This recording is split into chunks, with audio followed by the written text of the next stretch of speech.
Hola, ¿qué tal amigos? Soy Ana Sánchez, soy terapeuta y en este canal doy mucha información que puede ayudarte a entender y protegerte de todas aquellas conductas, manipulaciones, invalidaciones que puede hacer contigo una persona que es muy manipuladora, muy chantajista, muy narcisista o algún otro tipo de personalidad tóxica, manipuladora que usa a otros como un medio para lograr sus fines, de modo que entendiendo las conductas que implican manipulación, chantaje, coerción, todo eso, te puedas proteger mejor. La única manera de inmunizar a alguien psicológicamente se parece mucho a cómo funciona la inmunidad de tu sistema inmunológico del cuerpo, porque necesitas tu sistema poder reconocer a un patógeno o el ataque para hacer inmunoglobulinas que le pueden ayudar a protegerse de eso. Lo mismo pasa psicológicamente. Si tú no conoces al atacante, si no conoces el daño que puede provocar, si no conoces la conducta tóxica, si no lo identificas como un ente que puede causarte daño, pues tampoco despliegas mucho defensas, no sabes cómo protegerte, posiblemente te sientas muy confundido y cuando te des cuenta del abuso, pues puede ser que sea demasiado tarde y que ya el daño haya avanzado mucho. Por eso el poder detectar ciertas cosas a tiempo puede ser la única manera de protegerte a futuro, pero también de darle sentido a lo que sucedió. A veces lo único que entendemos es que esta relación con esta persona, sea quien sea, miembro de tu familia, de trabajo, alguien en quien tuviste mucha confianza y pues no sé, por ejemplo, hubo abuso espiritual, abuso religioso, abuso de pareja, de cualquier forma. Por eso en este canal no me pongo a especificar tanto el tipo de relación, sino los patrones de conducta, porque a cada quien esto le puede pasar de diferente manera de acuerdo a la relación que lleva con esa persona. Pero identificar qué tipo de conductas son las que te pueden enganchar y la otra es cómo es que tú respondes que te engancha es muy importante, porque también es cierto que muchos patógenos, incluso físicos, el daño que hacen es engañar a tu sistema inmune y el daño te lo hace tu sistema inmune. A veces lo que hacemos para intentar adaptarnos y entender este tipo de relaciones es lo que produce el mayor daño, ¿no? Y si no lo llegamos a entender profundamente, podemos estar confundidos, lesionados de la autoestima, costarnos trabajos volver a confiar y volver a establecer relaciones de confianza y de proximidad con alguien porque nuestro sistema inmune está debilitado, no sabemos de qué nos tenemos que cuidar, así que aprender de esto es muy importante. Esta vez vamos a hablar y en los próximos videos me voy a dedicar a darte más información que tenga exactamente esa función, identificar las reacciones emocionales que te pueden volver susceptible y qué puedes hacer y detectar conductas tóxicas que una vez que puedes tener un nombre para esa conducta, puedes verla por lo que es. En esta ocasión, en este video, vamos a hablar de lo que es el término disonancia cognitiva aplicado a situaciones en las que nadie te cree. Hay alguien que está muy ilusionado con un narcisista, alguien que le cree mucho o un grupo de personas que le creen mucho. ¿Tú quieres que te entiendan? ¿Quieres que te crean lo que tú viviste con esa persona o lo que les está haciendo a ellos? Porque puede ser que a ti esa persona todavía no te ha hecho daño, que tú la ves por la persona tóxica y manipuladora que es, pero que hay alguien que tú quieres mucho, que está sucumbiendo a su encanto y que puede salir muy lastimado. Lo primero es entender qué es lo que está pasando en esta situación. Y el término disonancia cognitiva es el que nos ayuda a explorar esto. Desde hace mucho tiempo este fenómeno ha intrigado a muchísimos investigadores dentro del campo de la psicología y la psicología tiene muchas ramas. Algunas estudian el funcionamiento del cuerpo, cómo eso, por ejemplo, altera el sistema inmune. Otros estudian cómo funcionan ondas cerebrales o ciertas áreas del cerebro. Otros cómo aprendemos. Otros qué son las emociones y cómo las manejamos. Otros qué son la conciencia. Otros dinámicas familiares. Otros estudian al hombre en grupo. Y fenómenos psicológicos que se dan en casi todas las culturas de distinta manera, pero que pareciera que están un poquito como genéticamente codificados porque que forman parte de la manera como los seres humanos funcionamos. Y también el cómo el grupo de personas con el que estamos va teniendo un impacto fuerte sobre nuestra psicología, nuestras creencias, nuestros comportamientos, nuestra manera de relacionarnos, sobre nuestra manera de interpretar el mundo y por lo tanto también sobre nuestra vida emocional personal. El fenómeno disonancia cognitiva surge de esta área de la psicología social. Uno de los primeros investigadores, entre otros, acerca de este fenómeno se llama Leon Festinger. Ha hecho muchos estudios, ha escrito libros de por qué razón una creencia se puede mantener a veces a pesar de que el sujeto que tiene esa creencia está encontrándose con información que le dice que esa creencia que tiene tal vez es falsa. Las creencias las podemos tener con respecto a un montón de cosas. Las podemos tener con respecto a las personas, con respecto a nuestra relación con las personas. Las podemos tener en cuanto a nosotros mismos. Las podemos tener en un aspecto, por ejemplo, religioso, espiritual. Las podemos tener también en cuanto a salud. Hay un montón de cosas que no sabemos, creemos. Esto quiere decir, no las hemos investigado así como causa-efecto, no hemos experimentado. Las hemos leído, hemos escuchado a alguien que nos ha dicho, y si te fijas, la mayor parte de las cosas las aprendemos de esta manera. Entonces, el grado de confianza que tenemos en la persona que nos habla de algo hace que le creamos con mayor posibilidad a lo que nos dice. Y esa confianza, pues, a veces puede ser bastante manipulada. Entonces, una vez que una persona le cree mucho a alguien, son sus creencias con respecto a esa persona lo que hace que le crea a lo demás. Si tú crees que es alguien que te quiere, que es honesto, que es experto, que no tiene malas intenciones, que tu relación es de confianza y que es confiable, que es muy inteligente, que es muy bueno en esa área, y lo crees mucho, tienes más posibilidades de que lo que esa persona te diga también lo enmarques en esa creencia que tú ya tienes. Entonces, esto es algo que opera mucho en relaciones, pues, narcisistas con la disonancia cognitiva. No digo que la disonancia cognitiva solo es esto, pero de esta manera puede ayudarnos a entender lo que sucede con la confianza en estas relaciones. La confianza se basa en eso, en una expectativa que tenemos de cómo se va a comportar alguien, cómo va a actuar alguien,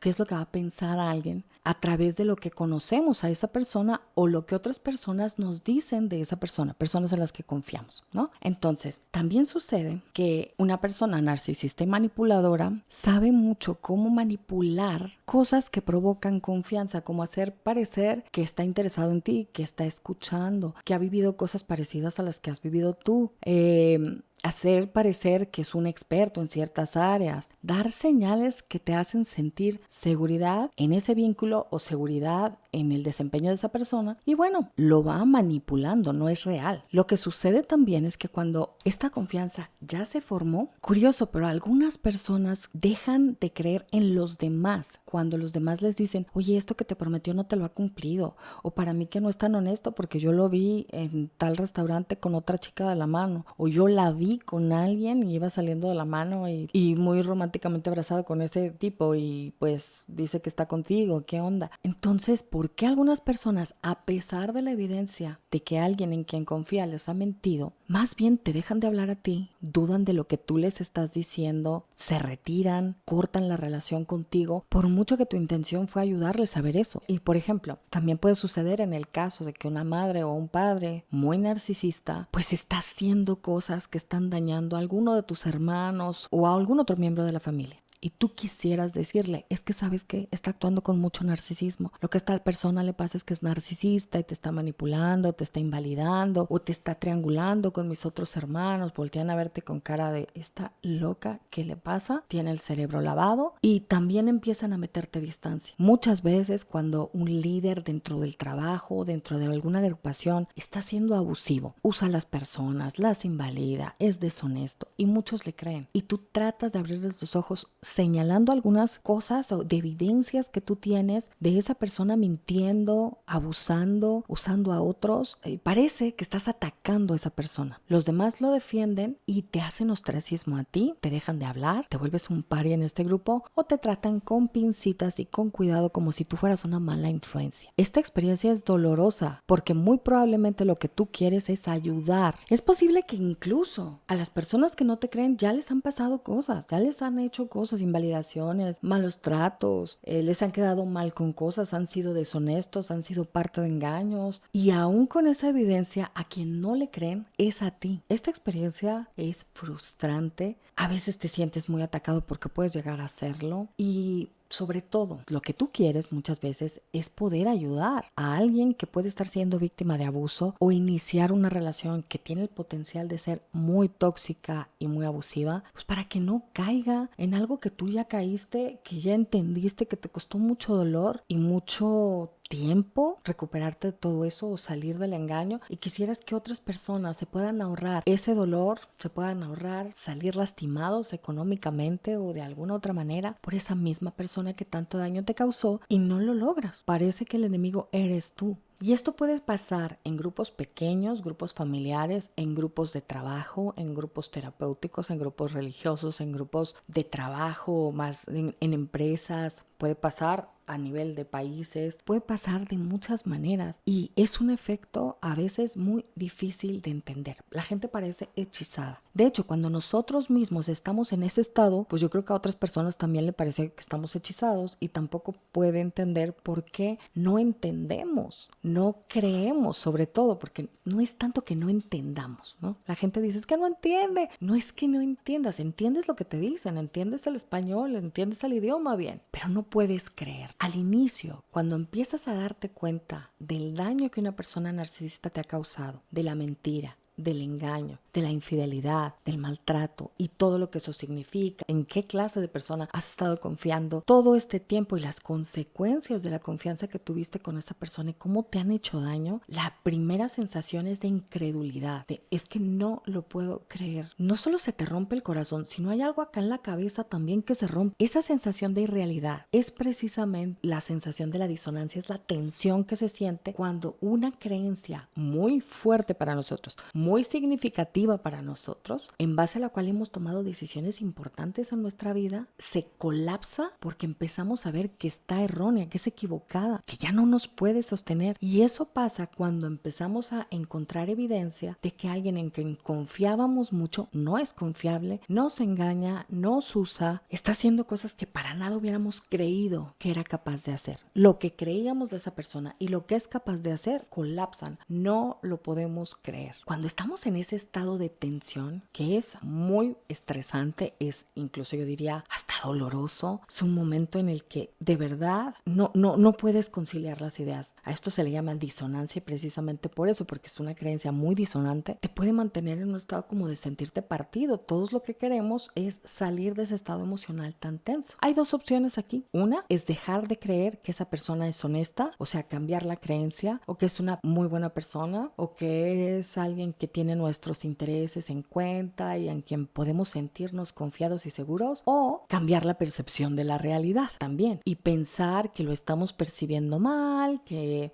entendimos mal, que estamos exagerando las cosas, que no es para tanto, etc. Lo mismo les pasa a las otras personas. Este estado de tensión los conduce a esas dos posibilidades: o cambian la creencia o cambian la percepción de la realidad. Cuando alguna persona opta por cambiar la percepción de la realidad, mantiene su creencia, pero sigue sintiendo cierta tensión, sigue siendo algo estresante. Pero cuando se presenta evidencia de lo contrario, sigue siendo algo estresante, sigue sintiendo cierta tensión y tiene necesidad de aliviarla. Para eso, pues es que te deja de creer a ti, cuestiona, por ejemplo, todas las fuentes que tú le trajiste de información, todo lo que tú le estás diciendo, a todas las personas que hablen mal de la persona en que confía, del narcisista o del líder o de lo que sea. Y entonces se junta más con personas que comparten las creencias que tiene o que ven a esa persona de la misma manera que ella los ve. Probablemente, si es mucha su necesidad de mantener su creencia, pues se va a aislar de toda la información disonante, porque le estresa mucho, es un estado casi doloroso y en algunos casos casi enloquecedor. Para protegerse de ese choque tan fuerte, pues es que mejor es más fácil dejarte de hablar a ti, romper relación contigo, verte como una mala influencia, como una mala persona, como alguien más malintencionado, con quién sabe qué otros macabros intereses quiere manipularlo a él, que sí tiene mucha confianza en esta persona. Eso es lo que está pasando. Y si te pones a ver, es que todos somos susceptibles de que nos suceda eso en algún momento, porque a nadie nos gusta ese estado de tensión, ese estado de disonancia, y también porque todos tenemos creencias. ¿Por qué creemos cosas y no siempre las sabemos? Bueno, porque sinceramente el ahorro del tiempo es muy grande. Tendríamos que vivir verificando toda la información, comprobando cada experimento, comprobando cada hallazgo científico, revisando las fuentes de todo. Para empezar, no todo es tan importante como para hacer ese trabajo, por lo menos no para nosotros. Y por otro lado, a veces no nos damos cuenta de la diferencia entre saber y creer, ¿no? Todos tenemos creencias. En resumen, todos tenemos creencias. Y cuestionar algunas de esas creencias es más fácil para algunas personas que para otras. Depende de la flexibilidad cognitiva y depende también de qué tanto le has invertido a esa creencia. Una creencia que puede hacer que tú alteres la percepción de la realidad en vez de cuestionar la creencia tiene, según Leon Festinger, 4 características principales.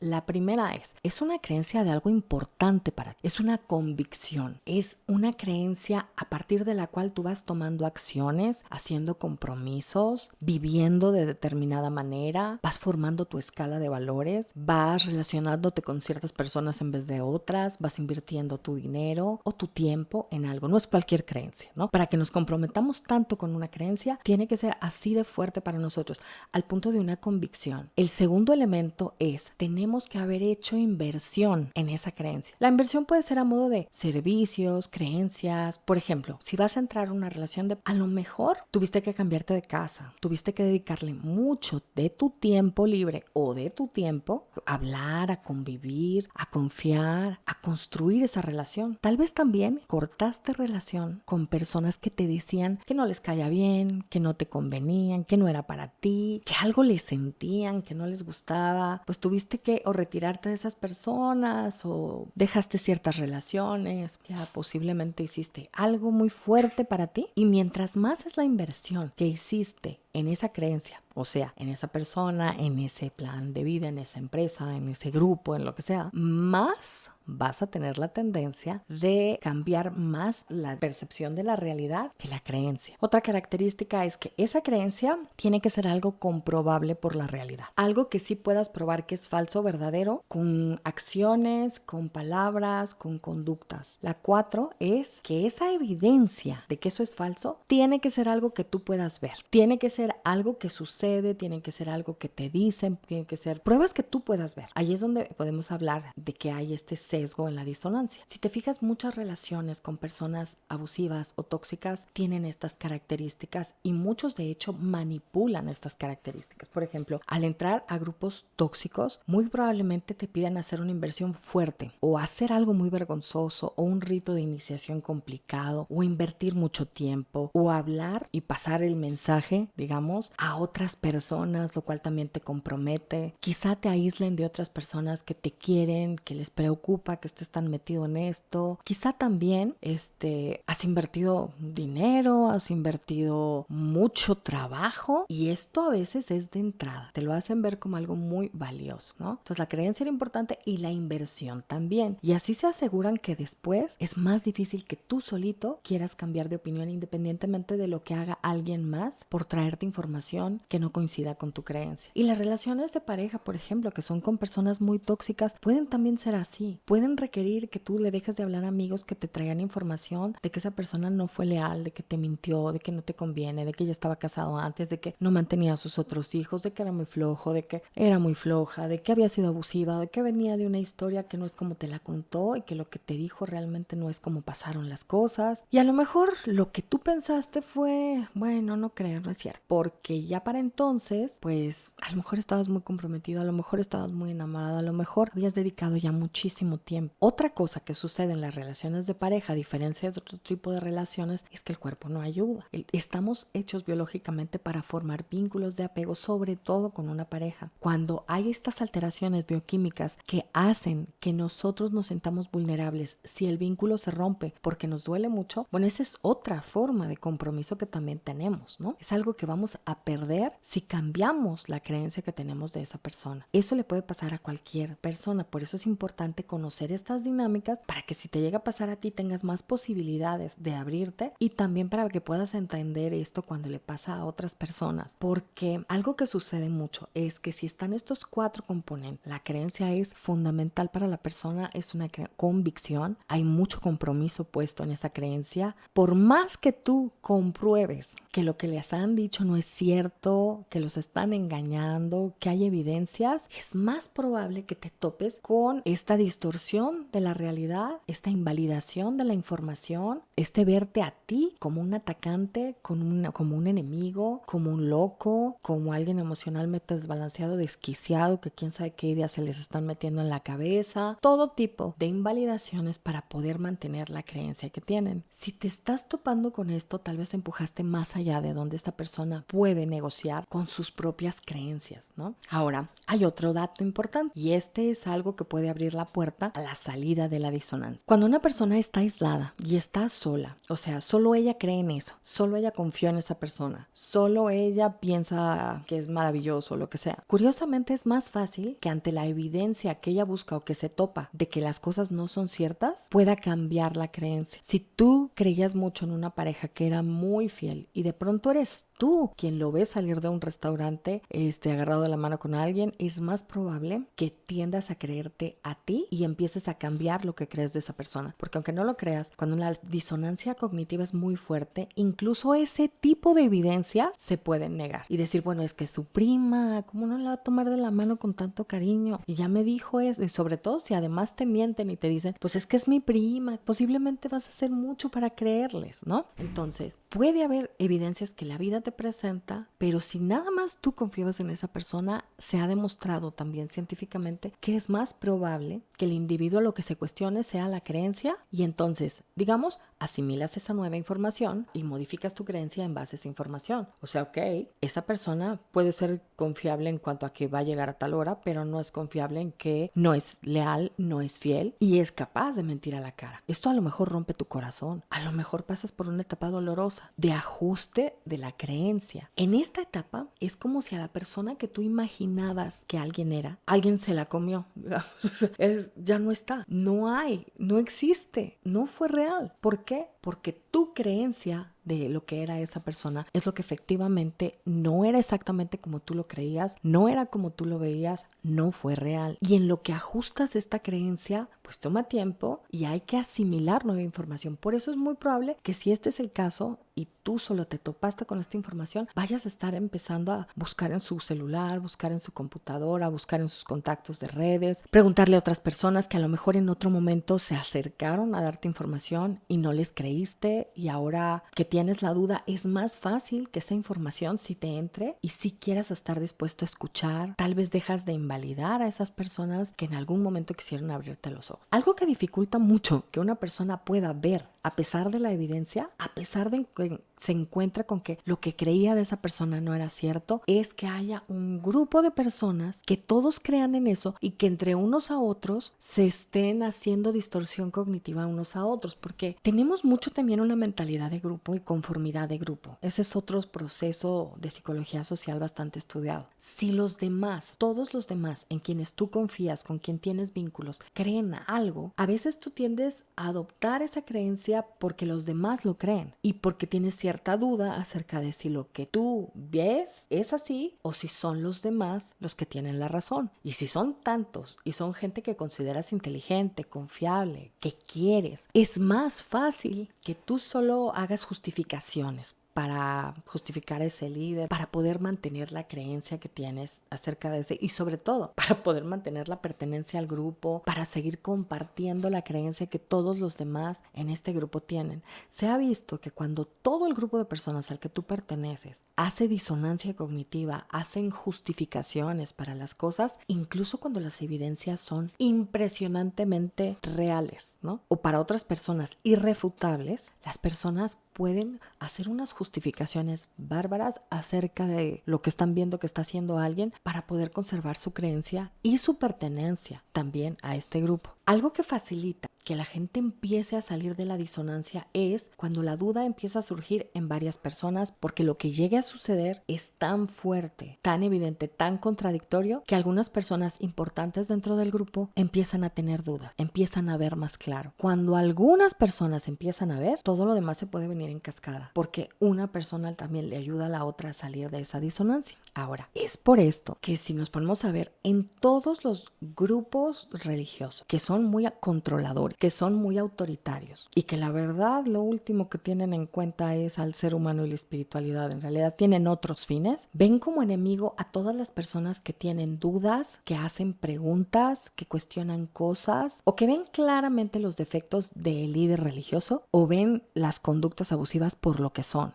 Cuando alguien empieza a hacer preguntas, simplemente empiezan a usar a otras personas, a atacarlo. Esto es para atacarlo, para invalidarlo y no tanto por él, porque ese ya ya vio. Lo que menos les importa es volverlo a convencer de que no tiene razón, a veces. Si se puede, bueno. Pero ya el objetivo de usar a otros para atacarlo no es tanto por convencerlo a él, es para convencer a los demás. Porque si ellos te atacan a ti, ellos están haciendo un compromiso con la creencia y por disonancia cognitiva se van a mantener admirando a esta persona narcisista. Entonces, para ellos, para los narcisistas, para los autócratas, para las personas que son impositivas, controladoras, tengan el liderazgo que tengan, a nivel de país, a nivel de grupos, a nivel de religiones, a nivel de lo que quieras, a nivel de familia incluso, cualquier disidencia, duda, crítica, incluso por ejemplo una postura contraria, se puede tomar como una amenaza seria. Entonces, no es de extrañar que de pronto cuando empiezas a tener dudas, a cuestionar, a buscar información disonante con la creencia del grupo, es probable que muchas personas, pero principalmente el narcisista líder, sean quienes te empiezan a ver como el principal enemigo. Si alguna vez has estado en algún grupo, yo sí,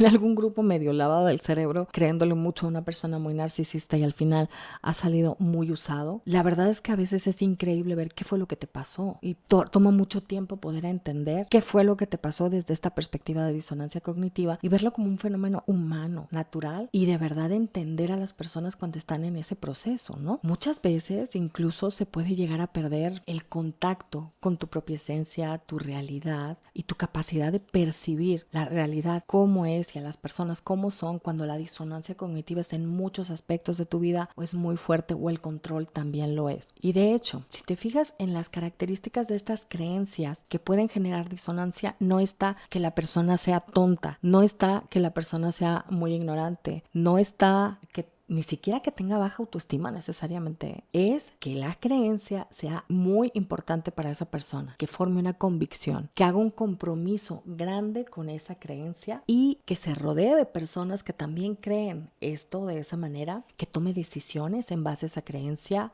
y no dicen que sea tonto, ¿no? Entonces, si te fijas, este es un proceso que no puedes decir, qué tonto, ¿cómo es que me lo creí? Porque no es eso. Más bien hay que revisar dónde tienes puestos tus valores, qué decisiones has tomado al respecto. Y eso no es nada fácil. A veces, cuando alguien está en disonancia, la única persona que realmente puede sacar a alguien de la disonancia es el mismo narcisista cuando se pasa de la raya, y todos tenemos un límite. Todos tenemos un punto en el que a partir de ahí no puedes negar más el abuso. Y si hay alguien en ese momento que está contigo, que te da aceptación incondicional, que no te juzga ni te hace sentir tonto, pero te explica lo que te está pasando, te explica lo que estás viviendo, es muy probable que todo empiece a encajar. ¿Por qué? Porque todos formamos creencias a partir de construcciones entre pedazos de creencias, pedazos de ideas que vamos volviendo a adaptar. Es como un rompecabezas, ¿no? Nuestros esquemas cognitivos son un conjunto de creencias y valores en parte a partir de los cuales vivimos. Inconscientemente, no nos damos cuenta. Pero cuando empezamos a cuestionar algunos, empezamos a cuestionar muchas cosas y volvemos a reacomodar nuestra estructura cognitiva, nuestra manera de pensar, de una forma que sea más adaptativa y no nos haga tanto daño. Este proceso es cansado, este proceso es de mucha búsqueda de información,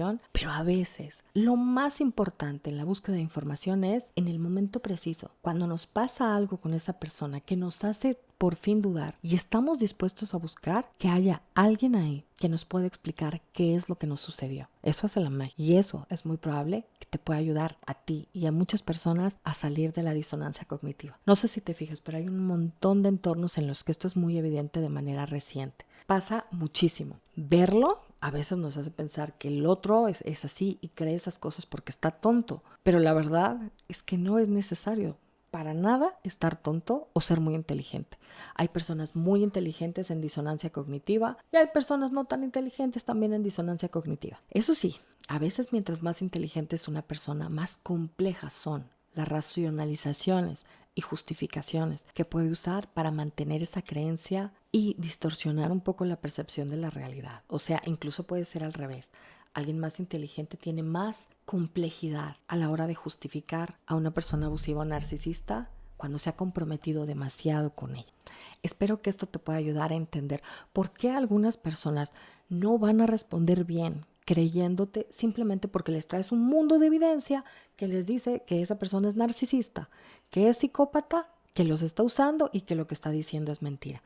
Es mucho más complejo. tienes que escuchar no solamente tu necesidad de cambiar la percepción que tiene esa persona, sino tu capacidad de escucha para ver cuál es el momento en el que esa persona puede estar más abierta. Y a lo mejor si es un grupo de personas, no vas a poder hablar con todas, pero con algunas que creas que ya ven, que ya están un poco dudando o tienen más conciencia de ciertas cosas. Porque es en el momento en el que alguien puede tener este tipo de flexibilidad cuando esa información puede entrar. Y no es de extrañar porque el sello distintivo de todo grupo autoritario, abusivo y autocrático es el miedo y el odio en muchas ocasiones hacia las preguntas, hacia los informantes, hacia los que dicen la verdad, hacia quien los ve por lo que son y por cómo son y quien los evidencia, quien tiene dudas, quien es un disidente. Por esa razón es que para estas personas o estás conmigo o estás contra mí. No les interesa la discusión de ideas, no les interesa la apertura a las distintas opciones, les interesa el control absoluto y eso solo se puede dar en un contexto en donde su palabra sea la ley y nada más. Así que no se aceptan ni cuestionamientos, ni preguntas, ni dudas, ni información disidente. Todo eso es malo. Quien va a definir muchas cosas en esta relación es el autócrata, la persona narcisista, la persona controladora, no importa cuál sea el rol que ésta tenga en tu vida. Nada de esto tiende a ayudar a florecer a las personas, a mejorar la capacidad de las personas de entenderse ellas mismas, a tener una mejor calidad de seres humanos. Les interesa tener minions. Hay un jefe para un montón de minions. Y es así como te ve una persona de este tipo. Te quiere por el servicio que le das, no para que tú seas la mejor versión de ti mismo. Esa es la diferencia entre una relación democrática y una relación autocrática. Me despido con esto. Espero que esta información te pueda ayudar a entender esta situación y vamos a hablar más de temas relacionados con esto en próximas ocasiones. Te mando un enorme abrazo. Con cariño, Ana.